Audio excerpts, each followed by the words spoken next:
Hello and welcome to Cinnamon Bear Outdoors. Today, it's pretty darn chilly. So, we're going to stay inside today and make a little bit of lunch using the old cast iron. Stick around, it's going to be pretty good. Today we're going to make a pretty simple version of a Philly cheesesteak. Pretty simple ingredients. Sliced roast beef from the deli, provolone cheese, green and red bell pepper, some deli rolls, some butter, and a little bit of oil when we go to fry up the meat. First we're going to start off by slicing up our deli meat. I've actually really been looking forward to this because I made one of these ulus and I haven't got to use it yet. So I'm kind of excited to try it out. It feels a lot different than a regular knife, but they say it's actually really good for chopping and hopefully for cutting up this meat. Let's see how it does.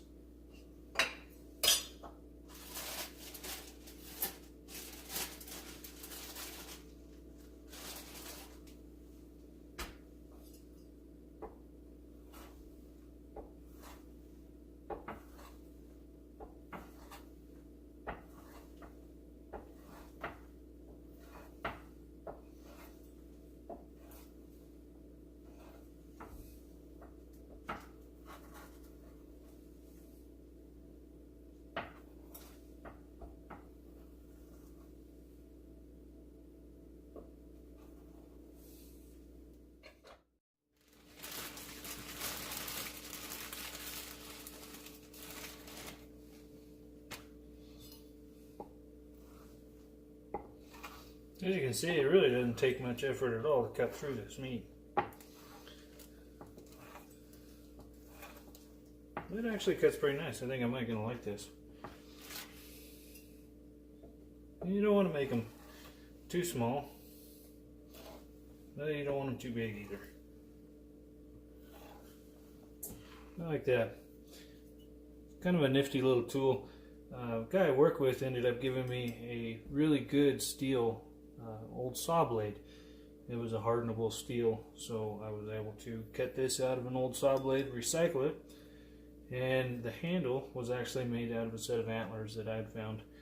I just took one end of it, split it in half, and ended up inlaying it inside there. So I think it's going to be pretty good. I'm actually really liking it. So we'll get the meat cut up, then we'll move on to the vegetables.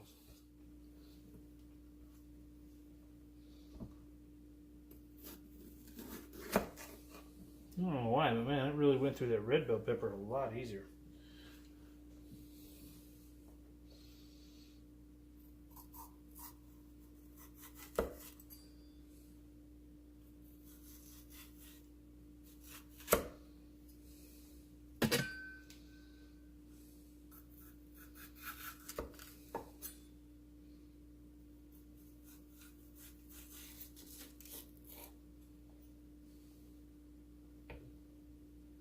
Love the smell of red bell pepper.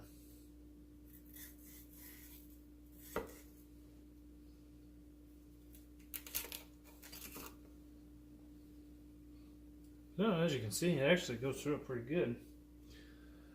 It'll probably just take a little bit of practice, a little bit of getting used to, but I think I'm really going to like this knife.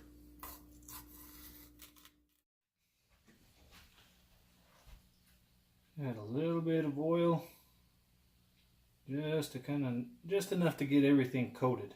You don't want a whole lot of it, make a really oily dish. But the key to cast iron is low and slow. So we'll turn this at about a medium or so. You don't want to cook it too much or too fast because then it'll scorch on the bottom of your pan. And also, I really like using these bamboo utensils. That way you're not scratching off your seasoning on the bottom of it. And as you can tell, yes, it is possible to cook with cast iron on a glass top. A lot of people don't do that for some reason. They're scared of it. It cooks just the same. It's just not the same as using fire. Just same heat, just different application. Now you get that oil all over everything. and just let it simmer.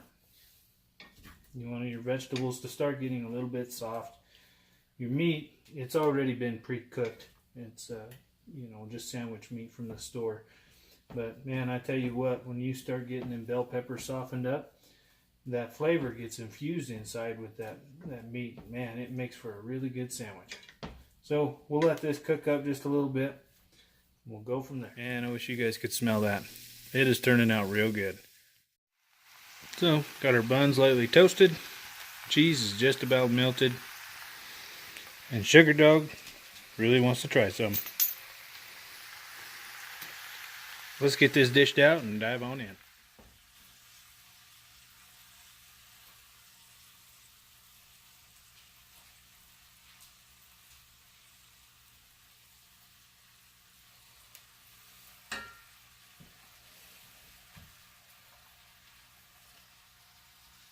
Man, that's gonna be good. Okay guys, it's getting chilly out here, so I'm gonna make this short and sweet. Last week, I went to see my brother and his family. We went and did some snowmobiling, some sledding, some snowshoeing, had a blast. Well then, after that, we decided to go to my mom and dad's for lunch. Dad actually surprised me with some really cool stuff I want to share with you guys. To start off, got this old distance saw, and it's an antique, and it's really sharp. My dad sharpened it up. If you guys can see how aggressive that tooth pattern is on there, you know, it's in pretty good shape. I took and cut a 2x4 with it, and it chopped right through it, no problem. So, man, I can't wait to use this one. This is going to be pretty neat. He also gave me my first spoke shave. Kind of excited to give this a try. Haven't got to use one yet, but it looks like you know, it's going to make the job so much easier when I'm making handles for axes, hatchets, hammers, anything like that. It's really going to make that job a lot easier, taking the bulk of the material off with one of these. So, kind of excited. These next two, I guess, at one point in time, my grandma and my grandpa, they went back east, and they went to an old Amish community, and where they ended up picking these up. And I don't know, I know the blade says Stanley on it. I haven't been able to do too much looking in them or taking them apart to see what kind of condition they're in. This one's a little bit rougher than the other. As you can see, the foot has got some cracks in it. It might be kind of hard to see, but got a couple of cracks in the foot on this one.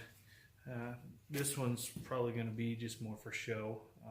I'm going to put it on display. This other one, it's a little bit shorter. The foot on this one is actually in pretty good shape. There's just a couple little cracks, nothing too terrible bad. But you know, this one I think is the one I'm going to try and fix up so that I can use for special occasions. I'm not going to do a full-on restoration of these. I will be doing you know, with this, just sharpening the blade basically and seeing how well it will work. And like I said, it'll be for special occasions. So I greatly appreciate my dad giving me this, and my mom giving me these kind of stuff so that I can remember my grandpas. I can remember my mom and dad, you know, and hopefully at some point in my children's lives, they'll be able to take and look at these tools and possibly use these tools and, you know, be something that they can remember me by. It's getting really chilly. It was -6 this morning, and that's why we didn't start until we had lunch, which, you know, I hope you guys enjoy the cast iron segments that I'm hoping to throw into this. I love cooking with cast iron. It's great. Wouldn't have it any other way. I mean, it's awesome and it's fun. I love it. It's manly, you know, cooking with cast iron with fire. So I really truly enjoy it. So hopefully you guys can, hopefully I can show you a little bit of that, more of that. And you know, I didn't get to the garage like I wanted to this weekend, but you know, it's pretty cold. But you know, I'm not giving up on it. I will continue on it. So, but until next week, you guys have a good one.